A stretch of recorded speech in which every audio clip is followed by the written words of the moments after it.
Today's project is a pocket pillow.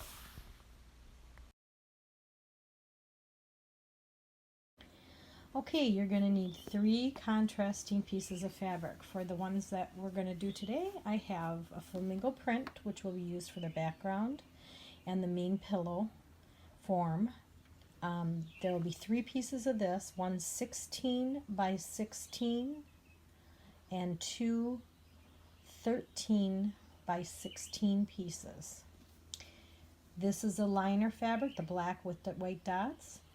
That will be 11 by 16, 16 going across this way. That will be 11 by 16. And then this fabric here will be 10 by 16, and this will be the piece of fabric that you embellish however it is that you decide to embellish it. So cut those pieces of fabric, pause the video, and then come back. Fabric cut, I am prepping this 6 by 10 hoop with stabilizer. It's tearaway, you can use whatever you prefer.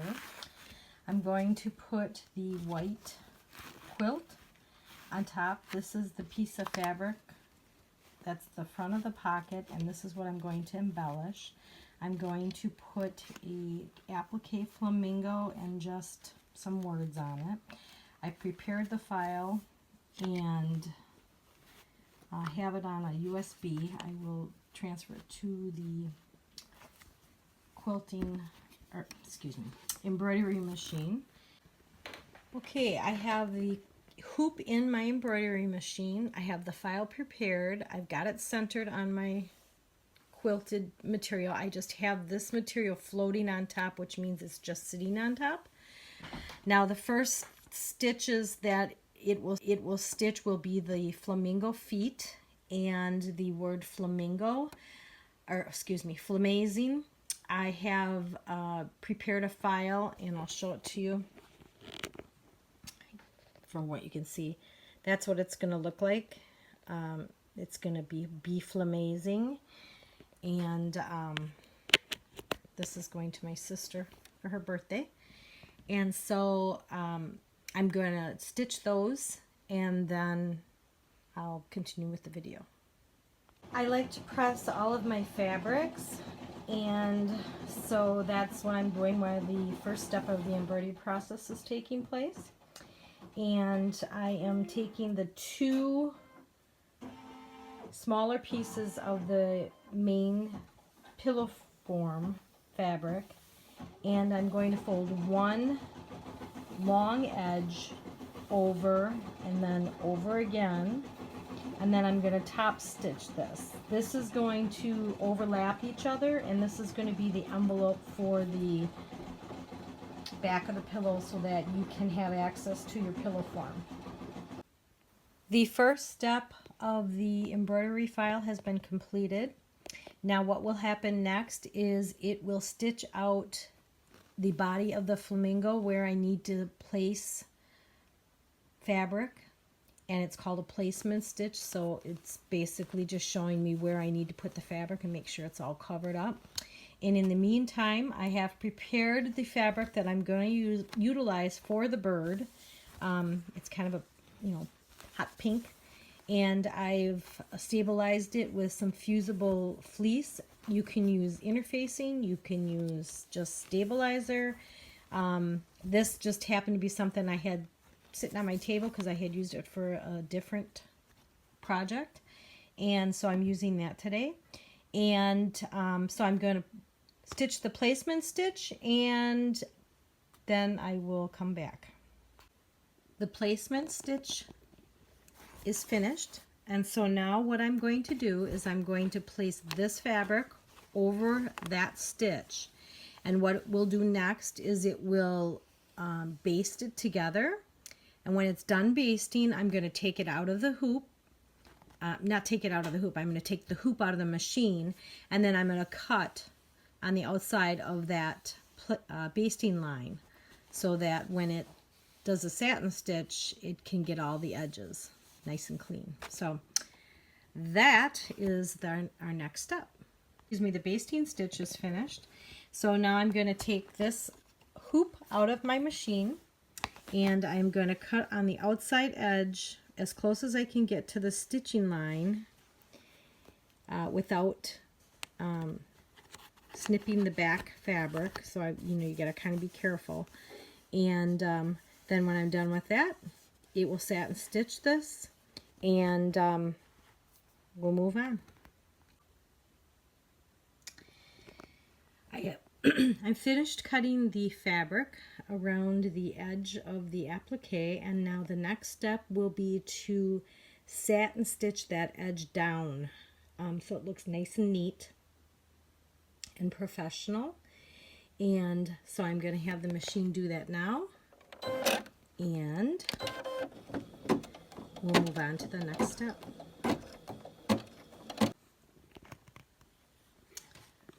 Okay, that step is complete. See how nice and professional it looks? The next step will be a placement stitch for the wing, and I'm just going to keep the same thread in just because I'm lazy, and then we will place the wing. The placement stitch has been placed. I have a glitter vinyl that I got from My Punk Embroidery, and it's just a little piece I got left over, and it's nice and sparkly, and I thought it would look really nice. It's like a rose gold. So I'm going to put this as the wing. I've changed my thread to a rose gold metallic. Sometimes my machine can be a little finicky with this metallic thread because it's very thin and wiry. And sometimes it does okay, and other times it says, I don't like this thread. So we'll see how it behaves today. So what will happen now is it will baste this fabric to that basting line, and then I will unhoop. I will take the hoop out of the embroidery machine and cut around that line just like I did with the flamingo. And then we'll move on to the next step, which will be the satin stitch for the wing.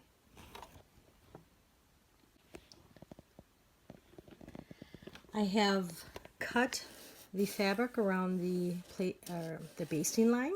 Now what will happen is it will do a satin stitch around this wing here. And I also have two letters over here. This is going to say B Flamazing, and so the B and the E are in the same thread color, and so that will also be over here, that rose gold metallic thread. And so that's the next step, and then after that's finished, I'll come back. Okay, now the metallic thread is done. It embroidered the BE and the wing satin stitch. Now what's going to happen is it is going to do the highlights on the beak. Then I'll change threads to black, and it will do the eye, the eyelashes, and the beak. And then I will replace the thread again with this gold metallic, and then it will do the crown, and I'll be done with the embellishing. And we are on to our last step of embroidery, which is the crown. I've replaced the black thread with this rose gold again, and so we got 2 minutes to go, and then we'll be done with our embellishing. Our crown is done, except for my thread broke. As I told you before, this is a little finicky with this metallic thread because it's not the highest quality all the time. But there's a small gap in this stitching. You probably can't see it real good.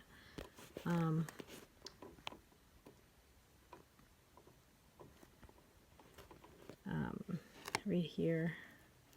I don't like the way that looks, and so I'm going to go back and restitch that. So I'm just troubleshooting here. Fix that crown stitch, and it looks really nice. As you can see, I have a little bit of cleanup with the jump stitches, but I will take care of that. I just love how this looks. It's nice and sparkly. It looks very majestic. And so our embellishment is done.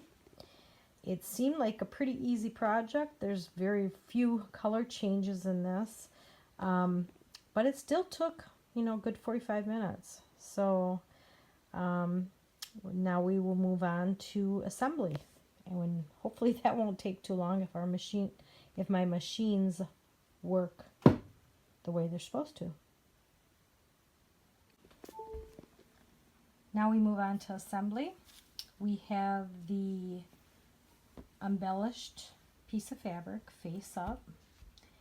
We're going to take our lining fabric and we're going to put that face down, so the bad side is going to be up, and you are going to match this upper edge here, okay?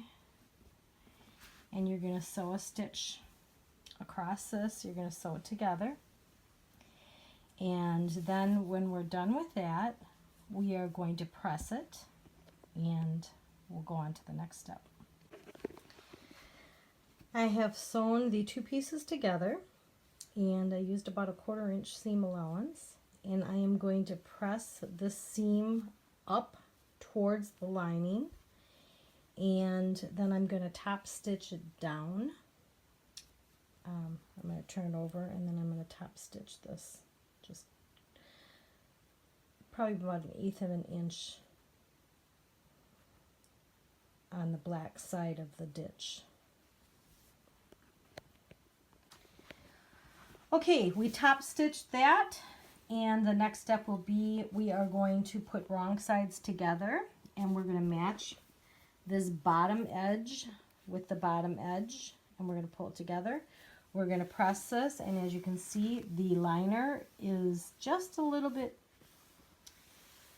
taller than the quilted fabric, and that's what creates that band and that coordinated fabric.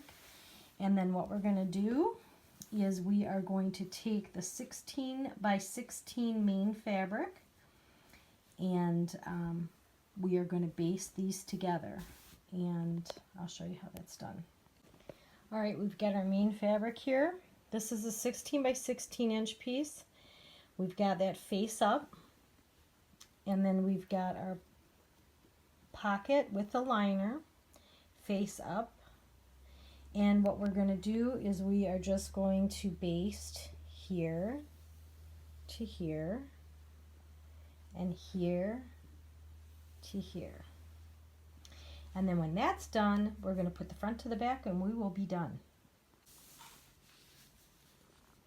I have basted the sides with a very, very small stitch. It doesn't matter how wide. I do it as close as I can because you are going to sew inside of that or on the outside of that, encompassing that when you sew the top and the front to the back. And this is just basically to hold it in place so that it doesn't move around while you're sewing. And so I gotta find a better way to do this because I'm doing this with one hand. As I stated before, I took the two smaller pieces of this the backing pieces, and I sewed just a small hem on both pieces but one side of the long side. The other side, you know, is going to be at the raw edge with the other fabric, so it doesn't matter. But this side will be showing one of these. Pick the one that you like best.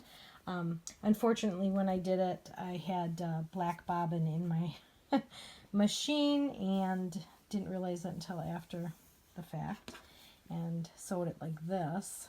And you know, this was my top, and so you can see the black. So this one's going to go underneath. You won't see this. This is going to be my top fabric. And so how you do that is you're going to put your right sides together.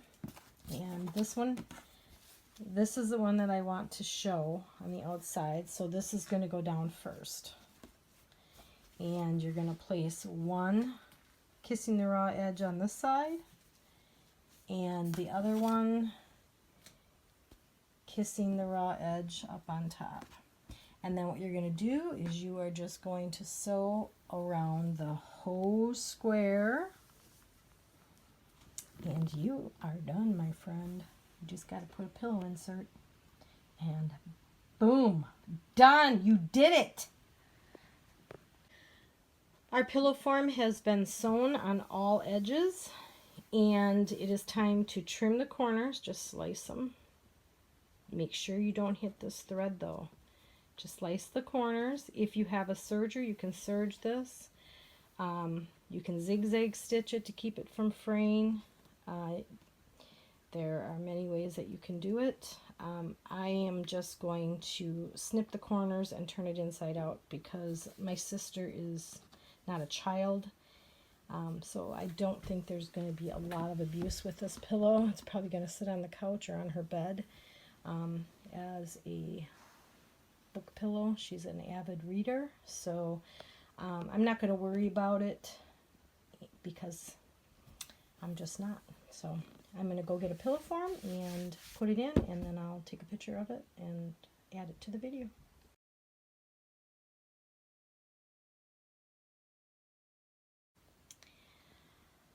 Here is our finished pillow, and I have to say I really love it. I think my sister's going to love it too. She is, whenever I think of flamingos, I think of her because she lives in a beach town out of state from me, and flamingos are everywhere there, and so I just thought that would be cute. In some way you can put a smaller pocket on it, make it a tooth fairy pillow, just so many ways. But this is for my sister, so this is for an adult, and I just love it.